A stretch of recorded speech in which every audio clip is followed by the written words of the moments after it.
bien, hermanos amados, les saludo en el amor de Cristo a cada uno de ustedes. Y estoy aquí nuevamente para compartir una palabra de Dios para el día del Señor. Sabemos que la palabra del Señor es el alimento que necesitamos día a día para nuestras vidas. Con todo cariño, con todo amor, quiero compartir esta palabra que está ubicada en el Evangelio de Lucas, en el capítulo 12, versículo 43, donde el Señor dice de la siguiente manera: bienaventurado aquel siervo, al cual cuando su Señor venga le halle haciendo así. Bienaventurado aquel siervo, al cual cuando su Señor venga le halle haciendo así.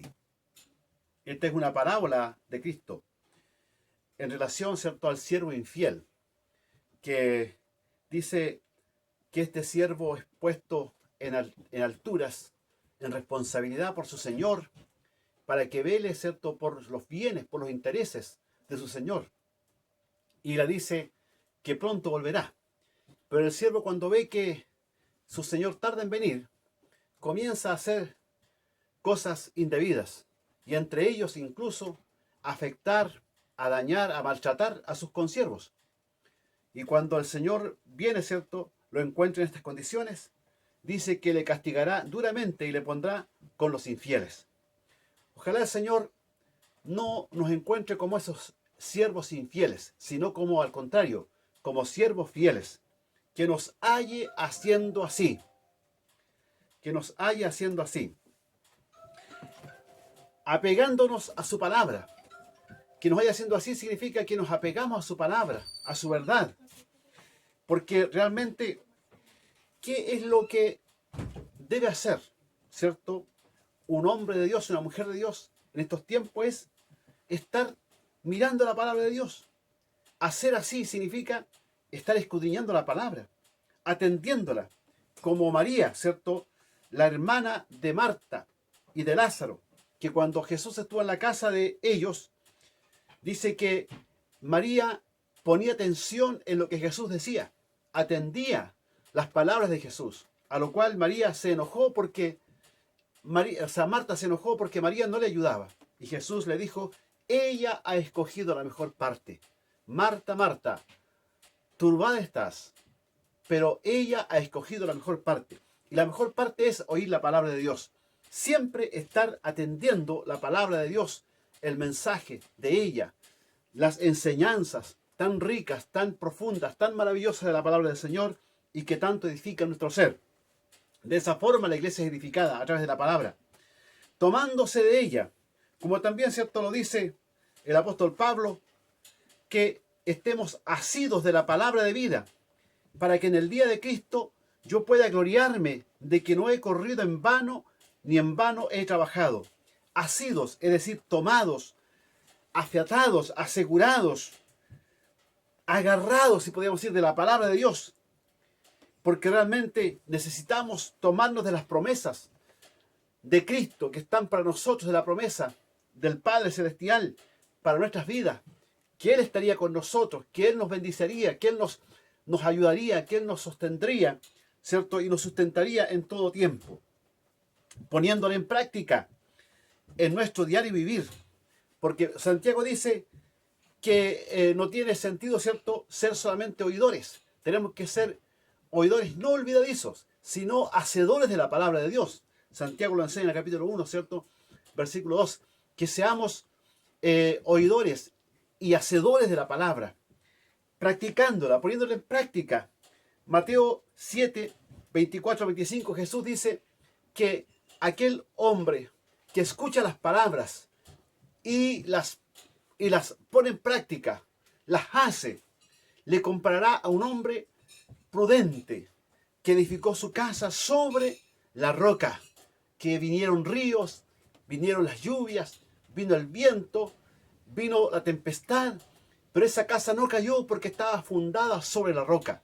No así el hombre necio que escucha la palabra, pero no la pone en práctica. Es aquel que construye su casa sobre la arena, viene, ¿cierto?, la tempestad, sube el río, vienen los vientos y la casa se va abajo, se la lleva el río. Por eso el Señor dice que seamos sabios, para no solamente escuchar la palabra, sino hacerla, vivirla, practicarla día a día en nuestro diario vivir. Las 24 horas del día viviendo conforme a la palabra de Dios. Esto es estar haciendo así. Cuando Él venga, estar practicando la palabra, llenándonos del aceite espiritual. El Señor nos habla de una parábola maravillosa de las 10 vírgenes, ¿cierto? Allí en Mateo capítulo 25, donde dice que el reino de los cielos es semejante a 10 vírgenes que tomando sus lámparas salieron a recibir al esposo. 5 de ellas eran prudentes y 5 insensatas. Las insensatas, tomando sus lámparas, no tomaron consigo aceite, mas las prudentes tomaron aceite en sus vasijas juntamente con sus lámparas. Es decir, estar haciendo así significa llenarse del aceite espiritual, que es el Espíritu Santo, que es la presencia del Espíritu Santo en nuestras vidas. La persona del Espíritu Santo es fundamental e imprescindible para la salvación y perseverancia de los creyentes. Jesús lo dijo: me iré, pero enviaré al otro Consolador, allí en Juan 14, 16, el cual estará con vosotros y en vosotros, hablando del Espíritu Santo. Dice que el Espíritu Santo es aquel que convence de pecado al mundo, de pecado, justicia y juicio al mundo. Es el que nos convenció un día para que creamos en Cristo, para que miremos a Cristo, el cual, ¿cierto?, es nuestro Salvador, nuestro Redentor. Y sin duda que también el Espíritu Santo está para darnos fuerza, para darnos poder, para darnos unción, como dice Hechos 1:8. Pero recibiréis poder cuando haya venido sobre vosotros el Espíritu Santo. Ese poder, ¿para qué es? Para permanecer fieles al Señor, para estar firmes en la roca, para ser inmovibles, ¿cierto? Inconmovibles frente a los ataques del mundo, del pecado, del enemigo. Recibiréis poder cuando haya venido sobre vosotros el Espíritu Santo y me seréis testigo. Es para ser testigo, para ser fieles testigos de la verdad de Dios. El Espíritu Santo, dice la Biblia, que nos enseñará todas las cosas, dijo Jesús. El que nos guiará a toda verdad y a toda justicia. Sin el Espíritu Santo la iglesia no podría estar en pie. Sin la presencia, sin la ayuda, sin el poder del Espíritu Santo, ningún creyente podría estar sirviendo a Dios. Solo por su poder, por su gracia, por su unción, podemos estar en pie. Llenarse del aceite es llenarse del Espíritu Santo. Llenar nuestras lámparas del aceite es llenarse del Espíritu Santo. Como la viuda, ¿cierto? Aquella que donde fue Eliseo, ¿cierto? Esa viuda que estaba endeudada, su esposo no estaba con ella, ya había fallecido, tenía serios problemas, sus hijos estaban siendo prontos a ser llevados esclavos por los a quienes le debían dinero. Pero vino el varón de Dios y allí, ¿cierto? Cada vasija que tenía fue llenada de un aceite, del aceite, y con ese aceite pudo vender, pudo pagar sus deudas y pudo vivir ella. Ese aceite sigue siendo símbolo del Espíritu Santo. Que cada vasija, que cada creyente, que cada hijo de Dios sea lleno del Espíritu Santo. Una búsqueda permanente de la presencia de Dios en oración y meditación de su palabra nos llevará a una vida llena del Espíritu Santo. Como dice la palabra de Dios, que en Hechos capítulo 1, versículo 14, que estaban los hermanos reunidos en el aposento alto. Estaban todos, ¿cierto?, en comunión, orando, clamando unánimemente. Y en el capítulo 2 de Hechos dice que el día en que estaban ellos allí, vino de pronto el estruendo, como un viento recio que llenó a la casa, y dice que todos fueron llenos del Espíritu Santo. A través de la oración, a través de la búsqueda, la iglesia se llena del Espíritu Santo, los creyentes se llenan de su presencia. Como también ocurrió cuando fueron perseguidos los discípulos, Pedro y Juan, y luego cuando se reúnen con sus hermanos, ¿cierto? Dice que nuevamente oraron y clamaron a Dios presentando la situación que estaban viviendo. Y dice que una vez que hubieron orado, el lugar en que estaban congregados tembló y todos fueron llenos del Espíritu Santo, según lo dice Hechos capítulo 4, versículo 81. La llenura del Espíritu Santo hará que seamos esa iglesia viva, poderosa y sin mancha y sin arruga que Él viene a buscar. Amados hermanos, que Él nos encuentre haciendo así, que Él nos haya haciendo así. Ese es el mensaje de hoy. Alumbrando con la luz del testimonio del Evangelio. Porque dice que, ¿para qué era el aceite? ¿Para qué era el aceite que tenía que tener las lámparas? Ese aceite era para tener luz, para brillar, para que cuando venga el esposo puedan tener luz. Así también el apóstol Pablo enseña, ¿cierto?, en Filipenses, en el capítulo 2, cuando habla para que seáis irreprensibles y sencillos, hijos de Dios sin mancha, en medio de una generación maligna y perversa, en medio de la cual resplandecéis como luminares en el mundo.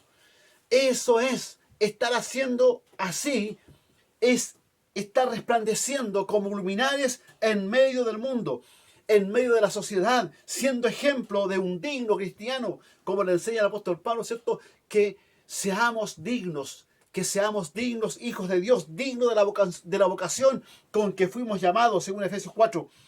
Esto significa ser un ejemplo ante la familia en primer lugar, que los integrantes de tu familia, que tu esposo, si eres esposa, o tu esposa, si eres esposo, que tus hijos, si eres padre o madre, vean en ti un ejemplo de un verdadero y fiel cristiano que sirve a Dios, siendo ejemplo ante la iglesia, como el apóstol Pablo le decía a Timoteo, siendo ejemplo, ¿cierto?, ante los demás, ante los hermanos, para que vean, ¿cierto?, cómo debes conducirte en la casa de Dios, que es templo de Dios, ¿cierto?, y que realmente puedas allí ser algún referente de santidad, de pureza, de temor, de sabiduría, de humildad.